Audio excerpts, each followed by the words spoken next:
Hi guys, for total beginners, I just want to explain a little bit about JKD, Chinese boxing, and just jump into it.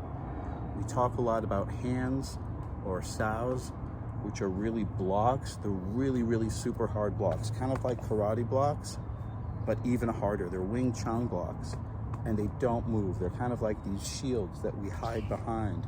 It's not like we're going to come out and smack the person, but kind of like a Muay Thai destruction where somebody's leg hits your leg and shatters and goes to water. These blocks are intended to damage and destroy and really do more than just shield us. So the first is pak sao. We work on it on our wooden dummy at home. We can just pak. We can pak a bit. We can work on different angulations of paks. We can work on circular paks. In sparring, you gotta try this. There's so many ways you can literally disrupt somebody's balance. If you're using whole body coordination and just use a little singular circular parry to drag them down, there's so much you can do with a parry. If you guys ever spar, you know what I'm talking about. The difference between just blocking it and shielding it and dragging the guy down a little bit by using your parry. So pocking is important.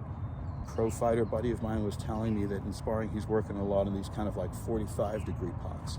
And of course, da means strike. So anytime you have a sao or a hand and the word da attached to it, it just means we're going to do lin seal dai da, which means in Mandarin, simultaneous attack and defense. We're gonna pak da. We're gonna pak da.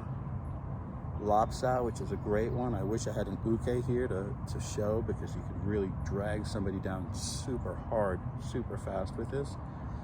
Lop sao and a strike is lop da. Tan sao, nice mid-level block or high block. Really effective. I find the difference between Bill sao, which is our version of like the karate block, and Tan sao is that with Tan sao, the opponent really goes flying. Like, I know it's not as strong as this one structurally, and there is a specific way to do Bill sao, Bilda, but Tanda is just so, it just, the strike lines up so nicely off either side.